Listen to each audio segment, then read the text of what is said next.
اپنی امید کو زندہ رکھے. Keep your hope alive.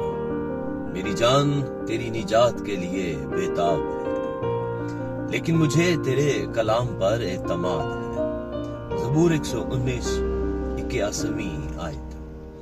خداوند یسوع مسیح کی سلامتی ہمیشہ آپ پر قائم رہے. بعض اوقات ہماری زندگی میں ایسے حالات آتے ہیں کہ خداوند میں ہماری خواہشات اور توقعات وقت پر پوری نہیں ہوتی اور یوں ہماری روح بے ہوش ہو جاتی ہے. کچھ مسیحی تو دعا کرنا بھی چھوڑ دیتے ہیں اور خدا کے کلام کو بھول جاتے ہیں. متی رسول کی معرفت انجیل 26واں باب 41ویں آیت میں خداوند یسوع مسیح نے سکھایا ہے کہ جاگو اور دعا کرو تاکہ آزمائش میں نہ پڑو. روح تو مستعد ہے مگر جسم کمزور ہے. عزیزو، اگر آپ کی بھی حالت ایسی ہے تو زبور نویس سے سیکھیں اور خدا کے کلام میں اپنے آپ کو زندہ کریں.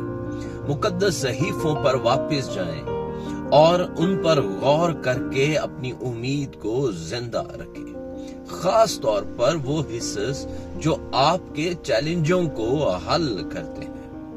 عزیزو، خدا کا کلام آپ کی نجات کی کلید ہے. لہذا اگر آپ اس پر اعتقاد کھو دیتے ہیں تو آپ وہ سب کچھ کھو دیں گے جو خدا نے آپ کے لیے ذخیرہ کر رکھا ہے.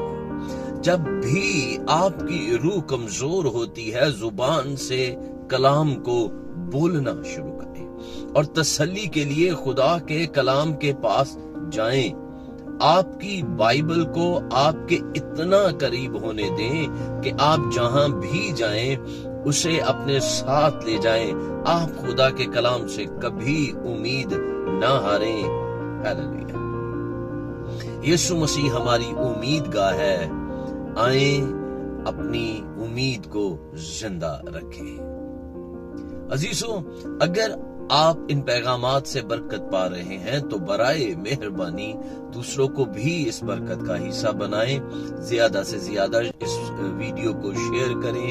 یوٹیوب چینل پاسٹر انیس جاوید کو لائک، سبسکرائب اور شیئر کریں.